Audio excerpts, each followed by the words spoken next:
Thanks to everyone who have subscribed. If you have not, please do. And thanks for coming out here. I really appreciate you. Oshiomhole faces disgrace. It's Udubu versus Edibari for Edo State governorship. The several months of brisking between the All Progressive Congress, APC National Chairman, Adams Oshiomhole, and his political son, Godwin Obaseki, governor of Edo State, has led to a new political arrangement for Edo State.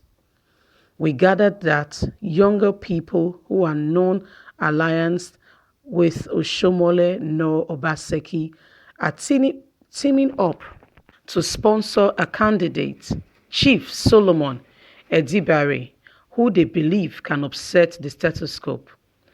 Sources disclose that Edibari is neither in the camp of Oshiomhole nor that of Obaseki, as his neutrality could break through the ranks and file for the Edo State political settings and help to unsettle the unrest.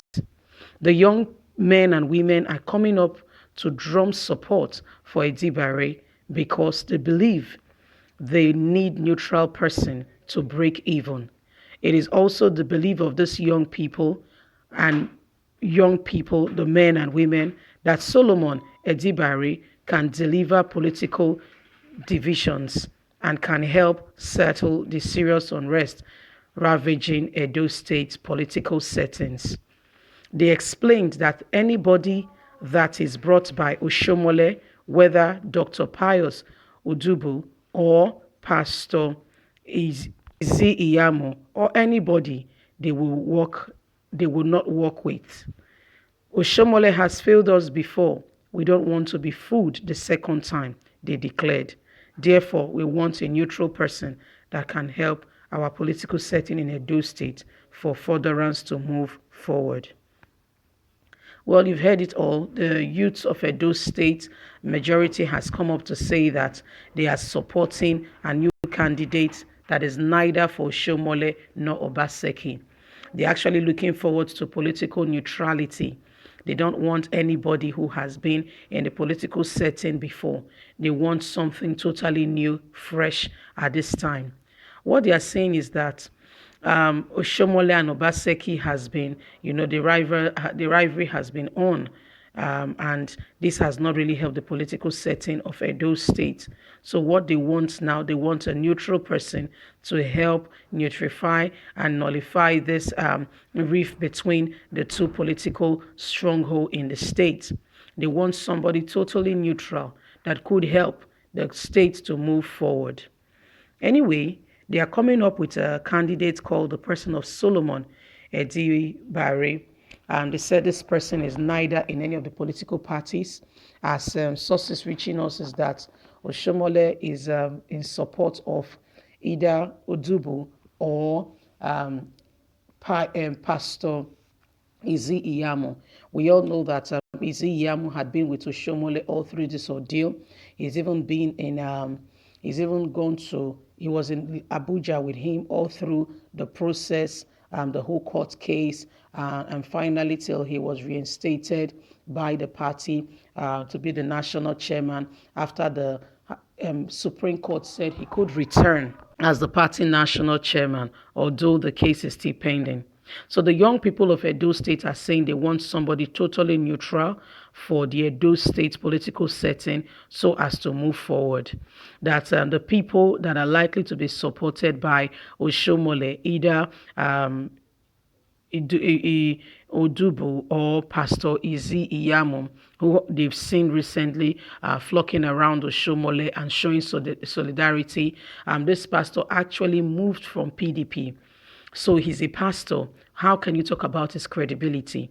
How come he's so power-driven and he actually wants it by fire and by force and by all way, and so therefore he has to decamp and recamp and he's not sure of his political move. He's neither here nor there. He's hovering between the two positions. This goes to tell you, and besides, there is a video of Oshiomhole discrediting seriously Pastor Iyamu, who is now holding up his right hand to say this is a good candidate and There was Yamu is actually looking forward to having the governorship candidate of APC. I actually think this guy is more politically driven career that is undermining his integrity. That's my opinion. I might be wrong, but that's my opinion. Because if you want to ask me, he was in PDP. Why did he leave PDP? And the same person is being asked for.